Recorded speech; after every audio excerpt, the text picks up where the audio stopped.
Let us open our Bibles in the book of Joshua,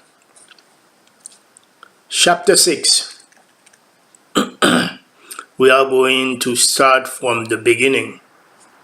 Now, Jericho was tightly shut up because of the Israelites.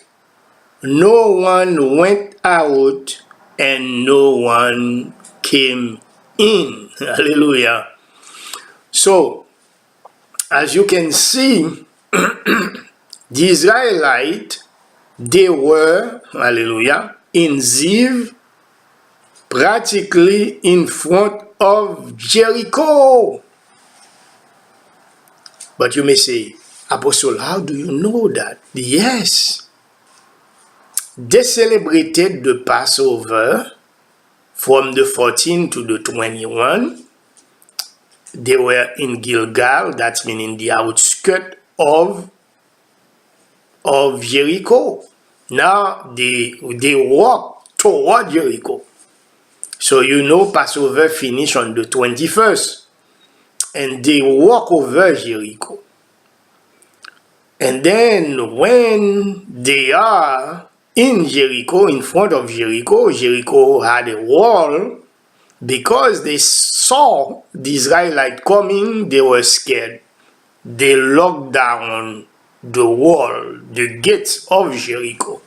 So you could say, if it take them another few days to get to Jericho, and when they get to Jericho, the Lord is going to say to them, you are going to walk around the city under the 7 days. So that put us at the beginning of Ziv right there.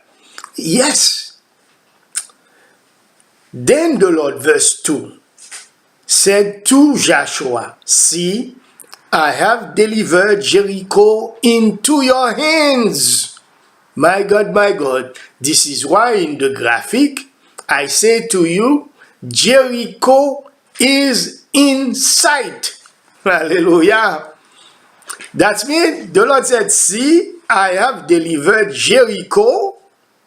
So you may say, okay, Apostle, you have to explain me this very clearly. What Jericho mean to you? Hallelujah. In this post-era of Christ, Jericho means something big that you're going to take over, something big that you're going to accomplish, a success that is in front of you. So, the people of Jericho, hallelujah, they see you coming.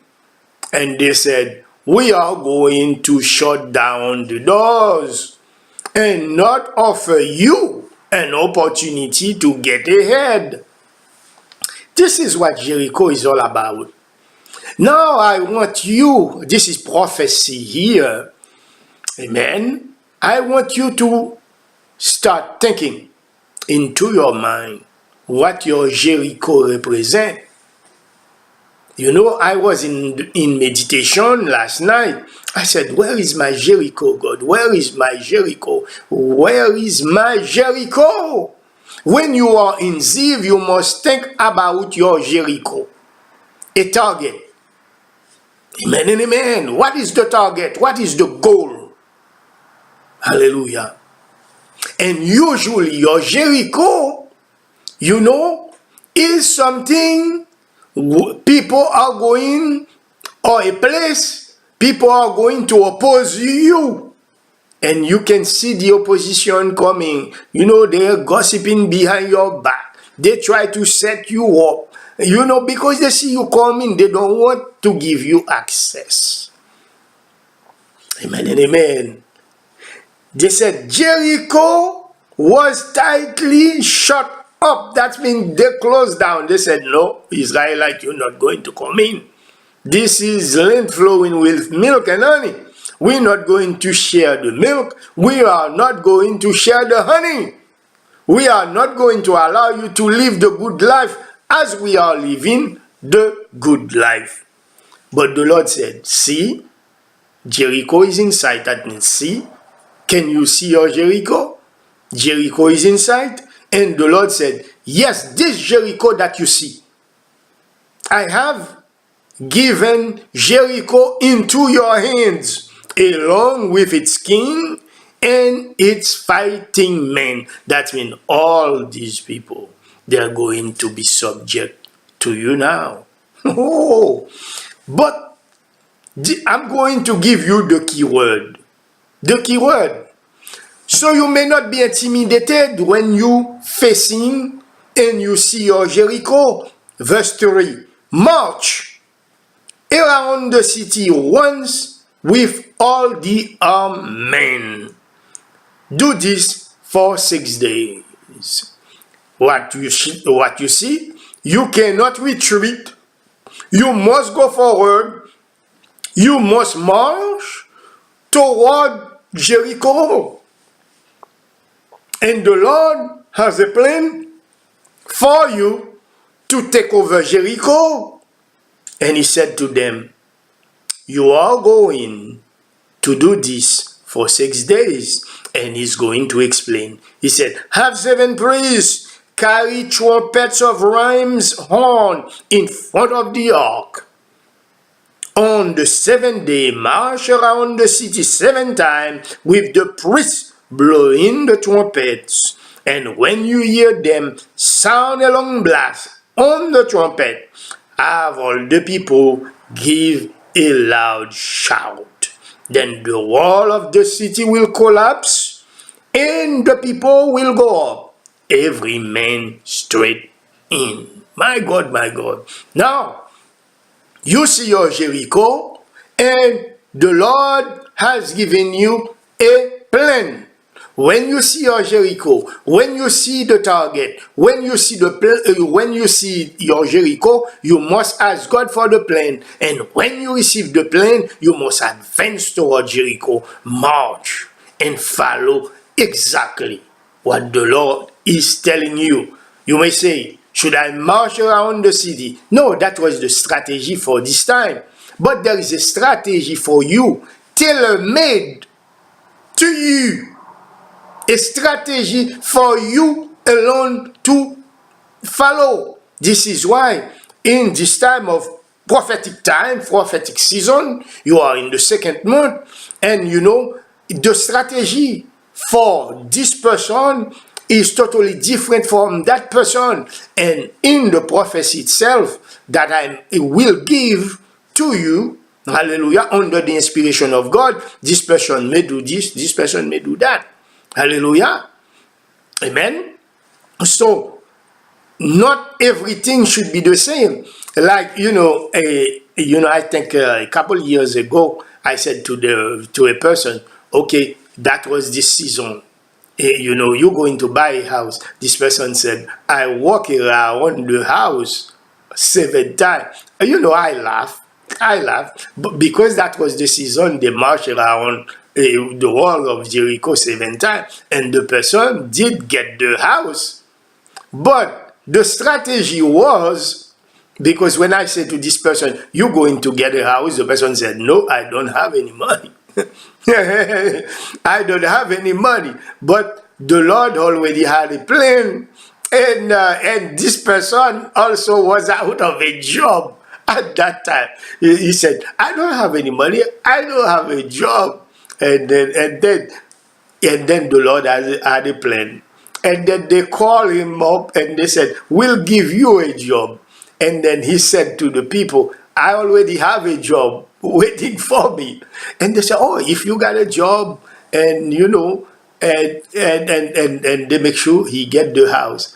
And in the end, the job that he used to get the house is not the job he ended up taking. He took another job that pay him more money to show this person it is all about the plan of God, not your plan, really. And then more righteousness follow, because this person ended up seeing the hand of the Lord in his affairs. So let us continue here. So Joshua had the plan and he knows what he must do now. And he is going to follow the plan of God. Let's go to verse 6. So Joshua, son of Nun, called the priests and said to them, take up the ark of the covenant of the Lord and have 7 priests carrying trumpet in front of it.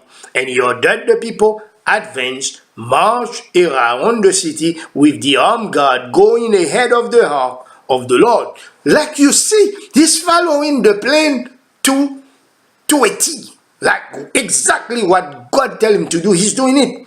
When Joshua had spoken to the people, the 7 priests carrying the 7 trumpets before the Lord went forward, blowing their trumpet, and the ark of the Lord's covenant followed them. As you can see, if you have to use people in order for you to achieve your plan, they must obey the plan of the Lord exactly like you want to obey the plan of the Lord. This is why sometimes you see this problem in family, in relationship, like, the husband want to follow God 100% and the wife is backing up, or the wife want to follow God 100% and the husband is backing up a little bit. And this is what you see here. Joshua is following the plan and the army is following the plan. Exactly. And verse 7, and he ordered the people, advance, march around the city with the armed guard going ahead of the ark of the Lord. Verse 8, when Joshua had spoken to the people, the 7 priests carrying the 7 trumpets before the Lord went forward, blowing their trumpet, and the ark of the covenant followed them. The armed guard marched ahead of the priests who blew the trumpet, and the rear guard followed the ark. All this time the trumpet were sounding. Amen and amen. So we see what was going on here. So let's jump to verse 12. Joshua got up early the next day, and the 7 priests took up the ark of the Lord. The 7 priests carrying the 7 trumpets went forward, marching before the ark of the Lord and blowing the trumpet. The armed men went ahead of them, and the rear guard followed the ark of the Lord while the trumpets kept sounding. So on the 2nd day they marched around the city once and returned to the camp. They did this for 6 days. And you are going to see they followed the strategy of the Lord on the 7th day. Verse 15. On the 7th day they got up at daybreak and marched around the city 7 times. Amen and amen. 7 times in the same manner. Except that on that day they circled the city 7 times. The 7th time around, when the priest sounded the trumpet blast, Joshua commanded the people, shout, hallelujah, for the Lord has given you the city, and all that is in it are to be devoted to the Lord. Only Rahab the prostitute and all who are with her in her house shall be spared. Amen and amen. And what you see happened. Verse 20. When the trumpet sounded and the people shouted at the sound of the trumpet, when the people gave a loud shout, the wall collapsed. So every man charged straight in, and they took the city. The people of the city tried to flee, and they were able to overpower them and kill all of them. Amen and amen. I will preach, hallelujah, about the spoil and the mistake of Achan another day. But you see, Jericho fall. Like I said to you, Jericho, your Jericho will fall if you follow the plan of the Lord for your life. And the people will try to flee, but you will overpower them. Amen and amen. Now Jericho is in sight. How to take over Jericho is by following exactly what the Lord is saying. And according to prophecy, you shall take over Jericho. Hallelujah. This Jericho, this very Jericho that is in sight, that seems impossible. But if you follow the word of the Lord for you, hallelujah, you will be able to conquer Jericho. And you will enter, hallelujah, that land flowing with milk and honey. Hallelujah. This special land. And you are going to rejoice in it. And the Lord said, good days are ahead of you, because your next victory is at hand. You will be victorious. Your life will change, said the Lord. Believe it. Conquer your Jericho. March, advance toward it. And this shall be the beginning of your new season of success. I say these things in Jesus' name. Amen.